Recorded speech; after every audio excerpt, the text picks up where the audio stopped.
ઉપલેટામાં આંગણવાડી કર્મચારી તથા આશા વર્કર બહેનો દ્વારા 2024-25ના બજેટ મુદ્દે મામલતદારને આવેદનપત્ર આપવામાં આવ્યું। રાજકોટ જિલ્લાના ઉપલેટામાં આંગણવાડી કર્મચારી અને આશા વર્કર ફેણી એલેટ કર્મચારીઓ વર્ષોથી કામની જવાબદારી નિભાવતા આવે છે। અનેક ક્ષેત્રે ઉપરાંત રાષ્ટ્રીય સેવાઓની પણ ફરજ બજાવતા હોય છે। વર્તમાન સમયમાં તેમના કુટુંબ પરિવારનું ગુજરાન ચલાવવા પૂરતું પણ વેતન મળતું નથી। તેના દ્વારા વારંવાર પગાર વધારા, પેન્શન, ગ્રેચ્યુટી અને પ્રોવિડન્ટ ફંડના લાભ આપવા માંગ કરવામાં આવ્યા છે।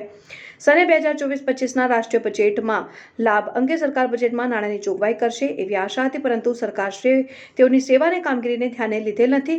ત્યારે આવેદનપત્ર દ્વારા માંગ કરેલ છે કે આ વચગાળાના પૂરક બજેટમાં અમારા અધિકારી અને લાભ અંગે સમાવેશ થયો નથી, તો ચૂંટણી બાદ યોજાનાર રાષ્ટ્રીય પૂર્ણ કક્ષાના બજેટમાં નાણાંની ફાળવણી કરવામાં આવે તેવી માંગ ગુજરાત રાજ્યની આંગણવાડી કર્મચારી તથા આશા વર્કર ફેસિલિટેટર વર્કરોની વિનંતી સાથે ઉપલેટા મામલતદાર કચેરીએ આવેદનપત્ર આપવામાં આવ્યું। તેમાં બહોળી સંખ્યામાં આંગણવાડી કર્મચારી અને આશા વર્કર બહેનો હાજર રહ્યા હતા।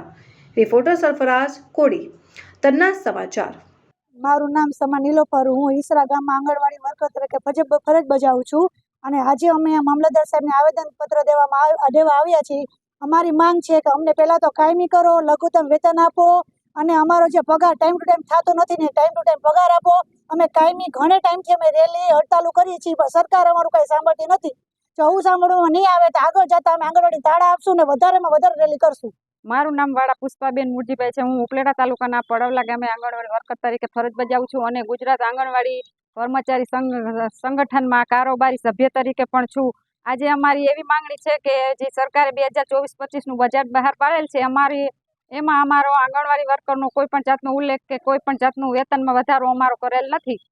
તો અમે અત્યારે અહીંયા ઉપલેટા મામલતદાર કચેરીએ આવેદનપત્ર આપવા આવ્યા છે અને બજેટના વિરોધને લીધે અમે અહીંયા મામલતદાર કચેરી આવેદન આપવા આવેલ છે।